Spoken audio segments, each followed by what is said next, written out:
ان لوگوں کی ذوات مقدسہ پر یہ بدنما دھبے کا کام نہ ہے، تو لوگ اس سے گریز کریں گے، ورنہ دستاریں اور جبے لوگوں کی نظروں کا نشانہ بنیں گے۔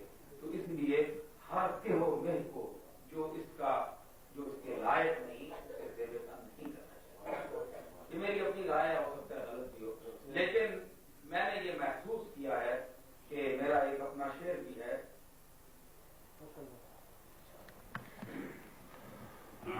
عشق جو ہے جو کامل ہوتا ہے وہ کامل خود نظر آ جاتا ہے، لوگ اس کو محسوس کرتے ہیں کہ یہ شخص کامل ہے، اس کی بات سچی ہے۔ اور اس کا دوسرا مثال مجھے اولا جو ہے مستحضر نہیں ہے ذہن میں کہ حسن کامل بے نیاز از منت مشاطگاں، کامل حسن ہو وہ مشاطہ کی حسن، اس کی مشاطوں سے کہتے ہیں جو دلہن کو سنبھالتی ہیں نا عورتیں، تو ان کی جو آرائش سے وہ حسن حقیقی جو ہے وہ بے نیاز ہوتا ہے، اس کو سنبھالنے کی ضرورت نہیں، اس لیے کہ کاملانہ احتیاج کامل لوگ ہوتے ہیں ان کو جبے پہننے اور دستار پہننے کی ضرورت نہیں ہوتی۔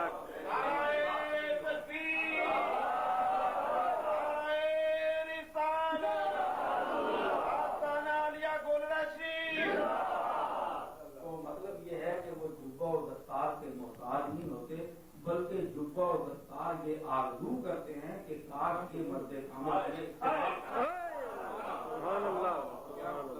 یہ آرزو جبہ و دستار کے دل میں ہوتی ہے کہ کاش یہ مرد نیک سیرت ہمیں استعمال کرے تاکہ ہمیں شرف یہ حاصل ہو۔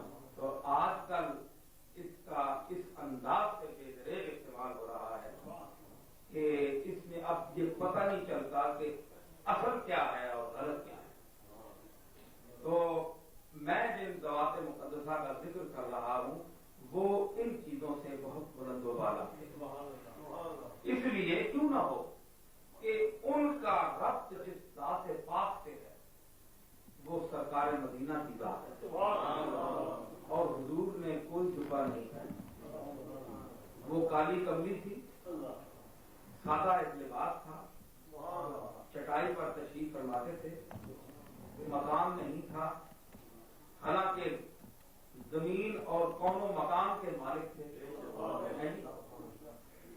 آپ کے پاس کیا کچھ نہیں تھا، لیکن آپ کی زندگی، آپ کی سادگی دیدنی ہے اور انسان رفتہ حیرت میں پڑ جاتا ہے کہ وہ ذات جس کے طفیل یہ ساری کائنات معرض وجود میں آئی، اس کا اپنا حال یہ کہ 3 دن تک آپ کے گھر میں کھانے پینے کی چیز نہیں ہوتی تھی، یہ وہ انسان سوچ سکتا ہے؟ اور آج ہم ان کے غلام ہیں، لاکھوں میں کھیل رہے ہیں یا لاکھوں سے کھیل رہے ہیں، لاکھوں میں کھیلنے کا اور نام ہے اور لاکھوں سے کھیلنے کا، تو یہ ان کی جوتیوں کا صدقہ ہے۔ تو جن لوگوں نے حضور سے نسبت قائم کی وہ اس لیے بھی جبہ و دستار کے محتاج نہیں کہ ان کے آقا و مولا کی سنت بھی یہی ہے کہ فرش جس کا بوریا اور عرش پر جس کی نظر، فرش جس کا بوریا فرش پر تشریف فرماتے تھے اور حضور کی نظر عرش پر ہوتی۔ کیا وجہ ہے کہ یہ ہم دیکھتے ہیں کہ ہمارے مشائخ میں سادگی ہے، یعنی لباس میں بھی سادگی ہے، یہ مطلب نہیں ہے کہ اچھا لباس پہننا جو ہے وہ غلط ہے یا گناہ ہے، گناہ نہیں ہے، میں صرف یہ کہہ رہا ہوں کہ جو دنیا دار لوگ ہیں وہ بے شک قیمتی لباس پہنے اپنے انداز میں، یعنی جو لباس وہ پہننا چاہتے ہیں پہنے، لیکن علماء و مشائخ کا جو لباس مخصوص ہے اور جو ان کے مرتبے کو ظاہر کرتا ہے اور جس علامت کی وہ نشاندہی کرتا ہے، اس کے تقدس کو بحال رکھنے کے لیے پہلے ہم لوگوں کو اس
جو اچھا لباس نہیں رکھتا، گردش وقت نے اس کے حالات یوں بدل دیے کہ وہ ایک وقت درے گراں بہا تھا، ایک موتی کی حیثیت رکھتا تھا، لیکن وقت کے انقلاب نے اسے یوں غریب اور مفلس کر دیا کہ آج اسے اس کے پاس اتنا کپڑا بھی نہیں ہے کہ وہ اپنے جسم کو ڈھانپ سکے۔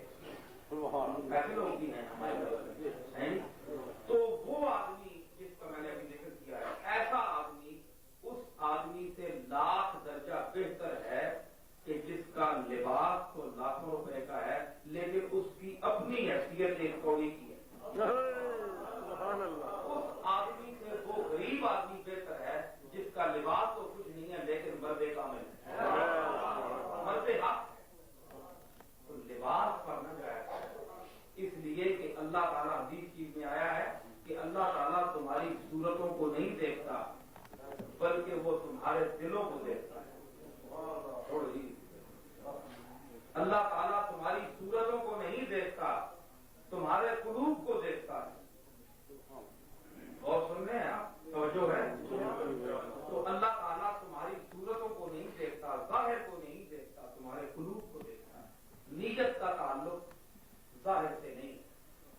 تمام شریعت اور طریقت کا مدار آپ جانتے ہیں کہ نیت پر ہے۔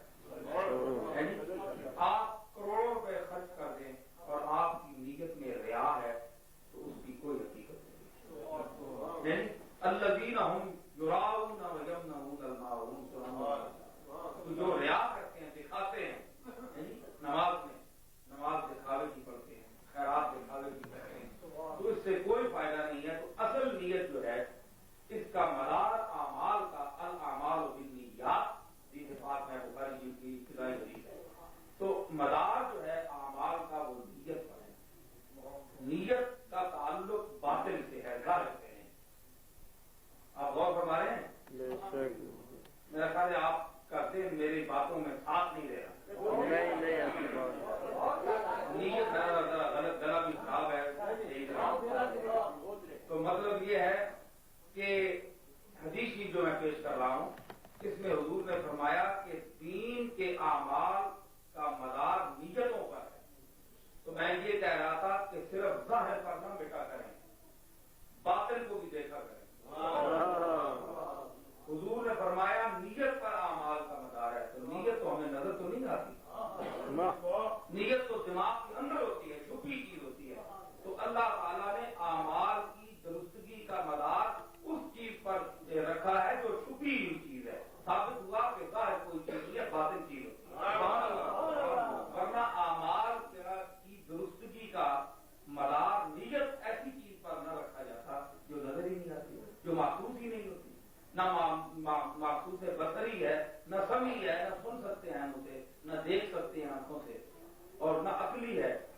وہ ایسی کیفیت ہے نیت۔ نیت اس کیفیت کا نام ہے جو ایک عبد کو اپنے معبود سے، جس کو صرف اللہ دیکھتا، یا اس آدمی کو پتا ہے کہ میں اب کس کیفیت سے گزر رہا ہوں۔ تو مطلب یہ ہے کہ ظاہر بھی ہے۔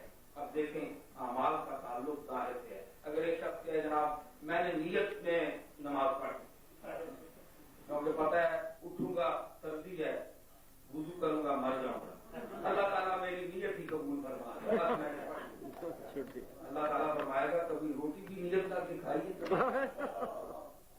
میری عبادت کو نیت سمجھتا ہے اور مجھے، یعنی تو اس قسم کی باتیں مجھ سے کر رہا ہے، کبھی یہ بھی کہہ دیا اچھا چلو صاحب آج ظاہری روٹی نہیں کھاتے، ہم نے تصور میں روٹی کھا لی۔ جب تم وہ کھاتے ہو، جب تک تم 2-4 روٹیاں نہ کھاؤ تو تم سیر نہیں ہوتے، تمہارے ذہن اور معدے کو سکون نہیں ملتا، تو ظاہر سے اتنی نفرت بھی نہ کرو۔